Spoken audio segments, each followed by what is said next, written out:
అంతకంటే బీఆర్ఎస్ కే ఎక్కువ విరాళాలు. మొదటి స్థానంలో బీజేపీ. 2023-2024 సంవత్సరంలో పార్టీలకు ఇచ్చిన డొనేషన్లలో తెలంగాణలోని ప్రాంతీయ పార్టీ బీఆర్ఎస్, జాతీయ పార్టీ కాంగ్రెస్ ను దాటవేసింది. కేసీఆర్ నేతృత్వంలోని బీఆర్ఎస్ కు 580 కోట్లు వచ్చాయి. కాంగ్రెస్ పార్టీకి కేవలం 289 కోట్ల విరాళాలు వచ్చాయి.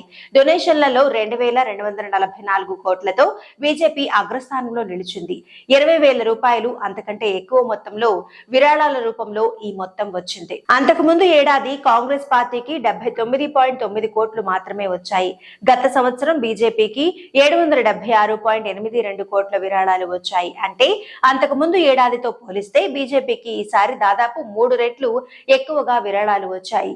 ఈ ఏడాది ఏపీలో టీడీపీకి 100 కోట్ల విరాళాలు వచ్చాయి. ఎన్నికల సంఘం వద్ద ఉన్న డేటా ప్రకారం బీజేపీ, కాంగ్రెస్ పార్టీలకు అత్యధికంగా విరాళాలు ఇచ్చింది ప్రుడెంట్ ఎలక్టోరల్ ట్రస్ట్. బీజేపీకి 723 కోట్లు, కాంగ్రెస్ కు 156 కోట్లు ఇచ్చింది.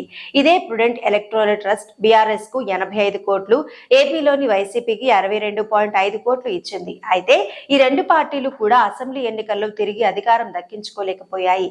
2023-24 సంవత్సరానికి గాను ఆమ్ ఆద్మీ పార్టీకి 11.1 కోట్లు, సిపిఎం 7.6 కోట్లు విరాళాల రూపంలో అందుకున్నాయి.